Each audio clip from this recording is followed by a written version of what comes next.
Welcome back to my YouTube channel. Make sure to like and subscribe to the channel for more interesting stories like these.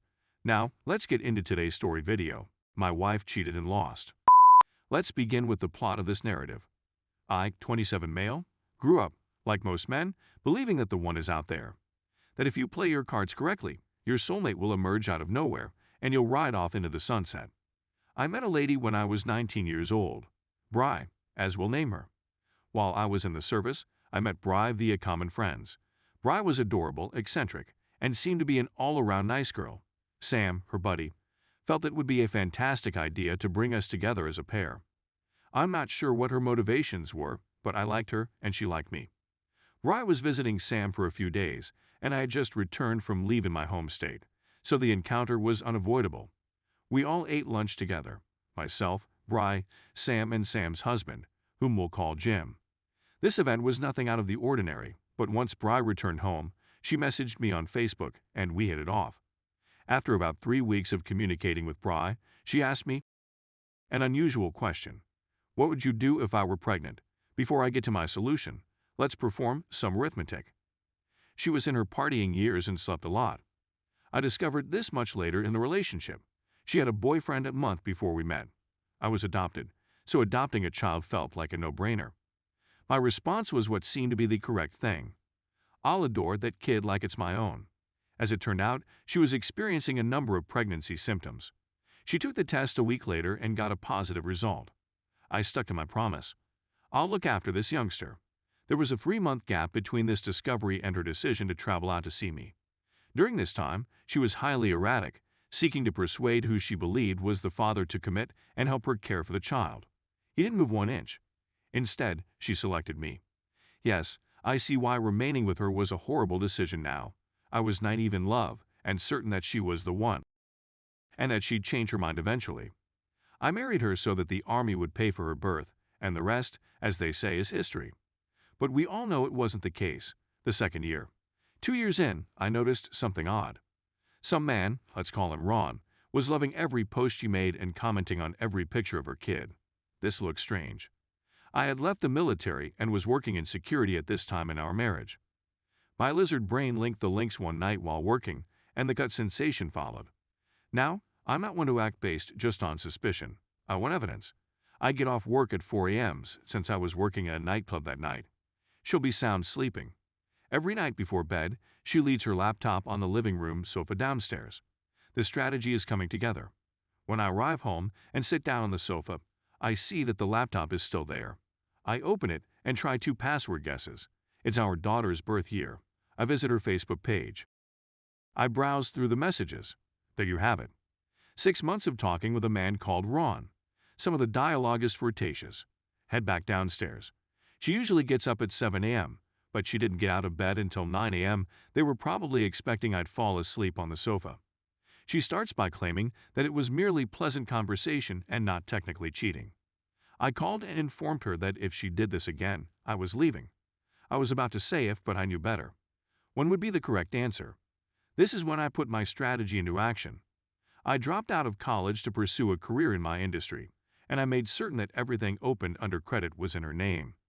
I started by saying that my hometown had a superior economy and that we'd be better off there. It took 2 years of persuasion, but it was successful. Nothing was in my name, and we were planning a trip to my hometown in 6 months. We arrived in May, and I sent her home to visit the following month. I knew what she was going to do and who she was going to do it with. The day before we went, we met a man via Sam, and I realized right away that she was interested in him. She began behaving strangely again 3 weeks after returning from her visit.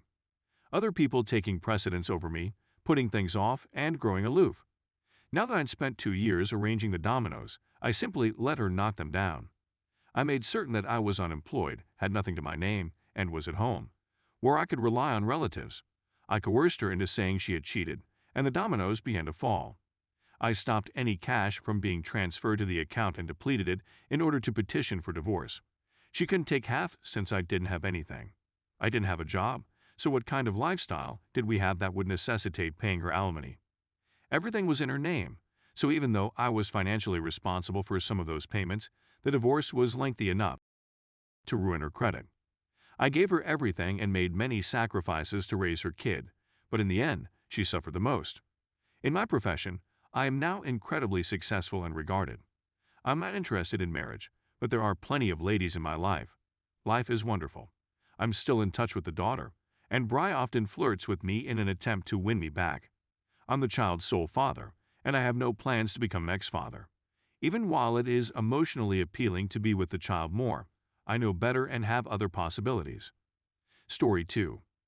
Me, 39 male, with my wife, 37 female of 9 years. She cheated again, after all we went through. I don't want to be married anymore, but can't let go of my family. So my wife cheated on me a few years back. It was a nightmare. I won't go into too much detail, but it was much worse than most of these. I was absolutely demolished. But I believed her when she said it was simply a poor mistake that was out of character for her, and that it would never happen again. Plus, we had kids, and I still loved her. So we figured it out. Because things occurred the way it did, sorry, no specifics, I was putting myself in danger by remaining. But it began off really well. Then it was very nice, and then it was just acceptable. We didn't actually maintain working on things, which is why they dropped off like that, although we often spoke about completing the work, but never got around to it. Things had supposedly become so terrible for her that she decided to establish a relationship with her friend's spouse. I found out today because his wife discovered it and planned to inform me first. Supposedly, things never progressed beyond kissing, but who knows? It doesn't really matter. They were looking for a good time and location too and, allegedly, hadn't found one yet. Anyway, after all of this nonsense, it really doesn't matter. She crossed a lot of red flags.